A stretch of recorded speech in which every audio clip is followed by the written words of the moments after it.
Hello everyone, welcome to నేర్చుకుందాం HTML నీకు నాకు అర్థమయ్యేలా సిరీస్లో డే 2. సో ప్రీవియస్ వీడియోలో అయితే మనం బేసిక్ స్ట్రక్చర్ ఆఫ్ HTML అయితే చూసాం కదా. సో ఈ వీడియోలో వచ్చేసి ఆ స్ట్రక్చర్ని మనం ప్రాక్టికల్గా అయితే ఇంప్లిమెంట్ చేద్దాం.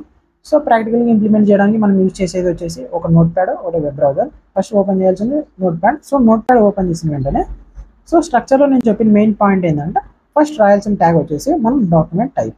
సో ఈ ట్యాగ్ వల్ల మనకి యూజ్ ఏంటంటే మనం నోట్ ప్యాడ్కి చెప్తున్నట్టు అంటే it is one type of HTML document అని. సో అప్పుడు నోట్ ప్యాడ్కి అర్థమవుతుంది ఇది ఒక HTML డాక్యుమెంట్ అని.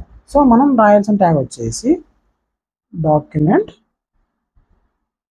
Type HTML. సో మనం ఇట్లా రాయడం వల్ల ఏమవుతుందంటే సో నోట్ ప్యాడ్కి అర్థమవుతుంది it is one type of HTML document అని. సో నెక్స్ట్ రాయాల్సిన ట్యాగ్ ఏంది మనం root tag. So root tag అంటే HTML tag. So HTML tag అంటే నేను ఆల్రెడీ మీకు చెప్పా కదా. సో దీని వల్ల యూజ్ చేసేది అంటే సో ఎవరైనా నాకు వీడియో చూడకుండా ఈ వీడియోకి వచ్చేస్తే ప్లీజ్ ఆ వీడియోకి వెళ్ళి ఒకసారి చూసి వీడియో అయితే చూడండి, అప్పుడైతే కొంచెం క్లియర్గా ఉంటుంది. ఆ వీడియో లింక్ వచ్చేసి నేను డిస్క్రిప్షన్లో ఇచ్చేసాను. సో నెక్స్ట్ రాయాల్సిన ట్యాగ్ వచ్చేసి హెడ్ ట్యాగ్. సో మనం హెడ్ ట్యాగ్లో రాసిన ఇన్ఫర్మేషన్ మనకి పేజ్లో డిస్ప్లే అవ్వదు, బట్ మనం టైటిల్స్ కానీ ఎక్స్టర్నల్ లింక్స్ కానీ అవన్నీ ఇక్కడ మెటా ఇన్ఫర్మేషన్ కానీ అవన్నీ హెడ్ ట్యాగ్లోనే ఉంటాయి. సో మనం హెడ్ ట్యాగ్ రాసినాం. సో బాగా అబ్జర్వ్ చేస్తే నేను ఇంకా ఏ ట్యాగ్ని కూడా క్లోజ్ చేయలేదు. సో ఇప్పుడు చూస్తే నెక్స్ట్ మనం హెడ్ ట్యాగ్లో మనం బేసిక్ స్ట్రక్చర్లో చూసిన ట్యాగ్స్లో హెడ్ ట్యాగ్లో ఉన్న ట్యాగ్ ఏంటిది టైటిల్ ట్యాగ్.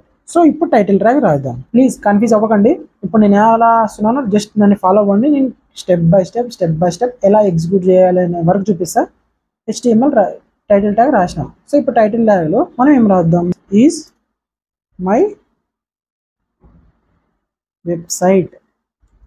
సో నేను వచ్చేసి HTML దానిలో టైటిల్లో ఏం రాసిన దిస్ ఈజ్ మై వెబ్సైట్ అని రాసిన. సో టైటిల్ని క్లోజ్ చేయాలంటే టైటిల్ ట్యాగ్ ఎక్కడ క్లోజ్ ఎలా చేస్తాం ఫార్వర్డ్ స్లాష్ అదేనేమో టైటిల్. సో ఇప్పుడు టైటిల్ అయిపోయింది. సో మనకి నెక్స్ట్ ఇంకేం చేస్తాం హెడ్ క్లోజ్ చేసేస్తాం, ఎందుకంటే మెటా ఇన్ఫర్మేషన్ మనకు అవసరం లేదు. HTML అక్కడ దాకా చాలు. సో హెడ్ని క్లోజ్ చేసేస్తాం. హెడ్ని క్లోజ్ చేయాలంటే ఏం రాస్తాం అదే ట్యాగే ఫార్వర్డ్ స్లాష్ పెట్టేస్తాం. సో హెడ్ క్లోజ్ అయిపోయింది. నెక్స్ట్ మనం రాయాల్సింది ఏంటిది బాడీ ట్యాగ్. సో బాడీ ట్యాగ్లో ఏమవుతుంది బాడీ ట్యాగ్లో రాస్తాం బాడీ. సో మనం బాడీ ట్యాగ్ వల్ల మనకి యూజ్ ఏంటి HTMLలో బాడీలో ఏ ఇన్ఫర్మేషన్ ఎలా కనపడాలి, ఏ స్ట్రక్చర్లో కనపడాలి అనేది అయితే మనం బాడీ ట్యాగ్లో రాస్తాం కదా. సో ఇప్పుడు బాడీ ట్యాగ్లో వీడియోలో చూపించిన దాంట్లో ఎగ్జాంపుల్ ఏముంది మనకు H1 ట్యాగ్. సో ఇవన్నీ హెడ్డింగ్ ట్యాగ్ అంటాం. H1 అంటే హెడ్డింగ్ ట్యాగ్. సో ఇవన్నీ నేను నెక్స్ట్ వచ్చే వీడియోస్లో అయితే ఇంకా క్లియర్గా చెప్తా. సో ఇప్పుడు రాస్తే this is my heading. H1 close చేసేస్తాను. H1 నాకు ఇంకా అవసరం లేనప్పుడు క్లోజ్ చేసేసిన. సో ఇప్పుడు ఏమైందంటే నేను H1లో దిస్ ఈజ్ మై హెడ్డింగ్ అని రాసేసాను. సో నెక్స్ట్ చూసుకుంటే P ట్యాగ్. సో P అంటే మనకి పారాగ్రాఫ్ అంటాం. సో మనం వెబ్సైట్లో ఒక పారాగ్రాఫ్ని డిస్ప్లే చేయాలనుకుంటే ఈ యూజ్ చేసే ట్యాగ్ వచ్చేసి పారాగ్రాఫ్. అప్పుడు ఇంకా క్లియర్గా చెప్తా. ఇప్పుడు కొంచెం జస్ట్ అర్థం చేసుకోండి. ఇది ఇప్పుడు దీంట్లో ఏం రాద్దాం this is my paragraph. So ఇప్పుడు నేను ఏం రాసిన దిస్ ఈజ్ మై పారాగ్రాఫ్ అని రాసిన. సో ఇప్పుడు మనకి ఏమవుతుంది బాడీలో ఏం డిస్ప్లే అవ్వాలి దిస్ ఈజ్ మై హెడ్డింగ్ అని ఒకటి, దిస్ ఈజ్ మై పారాగ్రాఫ్ అని రెండు డిస్ప్లే అవ్వాలి. సో నాకు ఇంకా అవసరం లేదు కాబట్టి ఏం చేసేపు నెక్స్ట్ ఏం చేయాలి బాడీని క్లోజ్ చేయాలి. సో బాడీని క్లోజ్ చేసేస్తాం. సో బాడీని క్లోజ్ చేసిన తర్వాత మనకి నెక్స్ట్ క్లోజ్ చేయాల్సిన ట్యాగ్ ఏంటిది HTML ట్యాగ్ ఓపెన్ చేసినాం ఫస్ట్లో. సో తర్వాత HTML క్లోజింగ్ ట్యాగ్ ఎప్పుడు ఉండాలి లాస్ట్లోనే ఉండాలి. సో దాని తర్వాత ఏం చేసినాం హెడ్డింగ్ ట్యాగ్ ఓపెన్ చేసినాం. సో ఆ హెడ్డింగ్ ట్యాగ్ తర్వాత HTML ట్యాగ్లో ఇంకొక HTML ట్యాగ్ని ఓపెన్ చేస్తే దీన్నే ఫస్ట్ క్లోజ్ చేయాలి. అంటే ఇప్పుడు ఏం చేసిన నేను బాడీ తర్వాత ఓపెన్ చేసిన. సో దాన్ని ఫస్ట్ క్లోజ్ చేసేసిన. మరి ఏమైంది పైన HTML ఉంది. సో HTMLని బాడీ తర్వాతనే క్లోజ్ చేయాలి. బాడీ క్లోజ్ చేయకుండా ముందు క్లోజ్ చేయకూడదు దాన్ని. సో అప్పుడు ఏం చేయాలి HTML లాస్ట్లో క్లోజ్ చేసేసాయి. సో ఇప్పుడు మనం నేను చూసిన HTML బేసిక్ స్ట్రక్చర్ అయితే అయిపోయింది. సో ఇప్పుడు మనం దీన్ని ఫైల్ సేవ్ చేద్దాం. సో సేవ్ చేయడానికి మనకి 2 ఆప్షన్స్ అయితే ఉంటాయి. ఒకటి పక్కన షార్ట్ కట్ ఇస్తా Ctrl+S అంటే మనం Ctrl+S కొట్టైనా సేవ్ చేయొచ్చు. అండ్ ఇక్కడ ఉంటే ఇక్కడ చూస్తే ఇక్కడ ఫైల్ ఉంది కదా. సో ఫైల్ క్లిక్ చేసి ఇక్కడ సేవ్ అని ఉంది కదా, సేవ్ అని కొట్టి కూడా సేవ్ చేసేయచ్చు. సో ఇప్పుడు నేను ఫస్ట్ అయితే సేవ్ కొట్టేది చూపిస్తా. సో ఇలా ఓపెన్ చేసిన తర్వాత ఇలా ఓపెన్ చేస్తే మనకి ఇలా వస్తుంది. సో ఇప్పుడు మనం ఏ లొకేషన్లో HTML ఈ ఫైల్ని సేవ్ చేయాలని అయితే మనల్ని అడుగుతుంది. సో మనం చూసుకుంటే మనం డెస్క్టాప్ మీద పెట్టేద్దాం. నేనైతే డెస్క్టాప్ మీద పెట్టేస్తా. సో డెస్క్టాప్ మీద ఒక న్యూ ఫోల్డర్ క్రియేట్ చేస్తాను. మై వెబ్సైట్ అని ఒక ఫోల్డర్ క్రియేట్ చేసిన. ఈ ఫోల్డర్లో ఈ ఫైల్ని సేవ్ చేస్తాం. ఈ ఫైల్ సేవ్ చేయాలంటే మనం ఒక నేమ్తో సేవ్ చేసుకుందాం. మీ ఇష్టం ఏ నేమ్తోనే సేవ్ చేసుకోవచ్చు.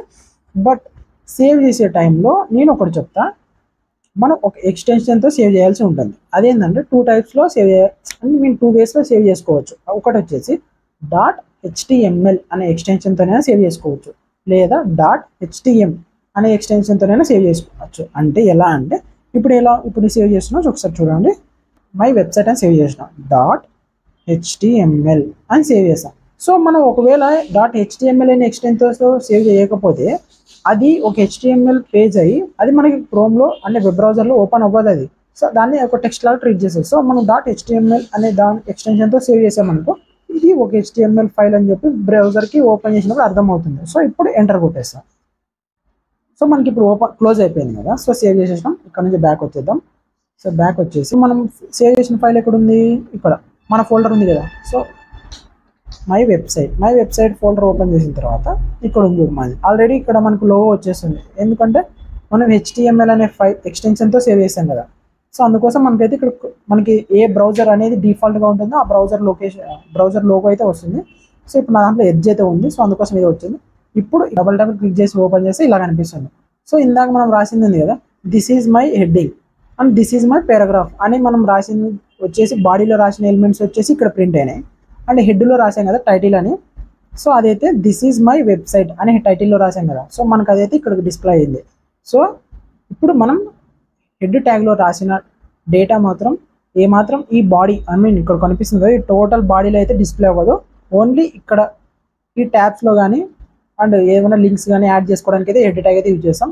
So body opening tag, body closing tag మధ్యలో రాసింది మాత్రమే మనకు వెబ్సైట్ అంటే బాడీ ఒక వెబ్ పేజ్ ఒక బాడీలో అయితే డిస్ప్లే అవుతుంది. సో ఇది మనం ప్రాక్టికల్గా HTML ఫైల్ రాసి ఎగ్జిక్యూట్ చేయాల్సిన ప్రాసెస్ వచ్చేసి. సో ఇంకోటి ఏంటంటే మెయిన్గా ఇప్పుడు చాలామంది దగ్గర అయితే సిస్టమ్స్ ఉండవు కదా. సో అలాంటి వాళ్ళు మొబైల్లో చేయాలనుకుంటే ఎలా చేయాలనేది నెక్స్ట్ వీడియోలో చూద్దాం. అండ్ సిస్టంలో చేయాలని వాళ్ళు ఇంకా క్లియర్గా అర్థం కాకపోతే కామెంట్ అయితే చేయండి. సో నెక్స్ట్ టైం ఇంకా క్లియర్గా చెప్తా. మనం ముందు చేసే ప్రాక్టికల్ ఎగ్జాంపుల్స్ ఇంకా క్లియర్గా ఉంటాయి. So please don't forget to subscribe our channel. Thank you. See you. Bye bye.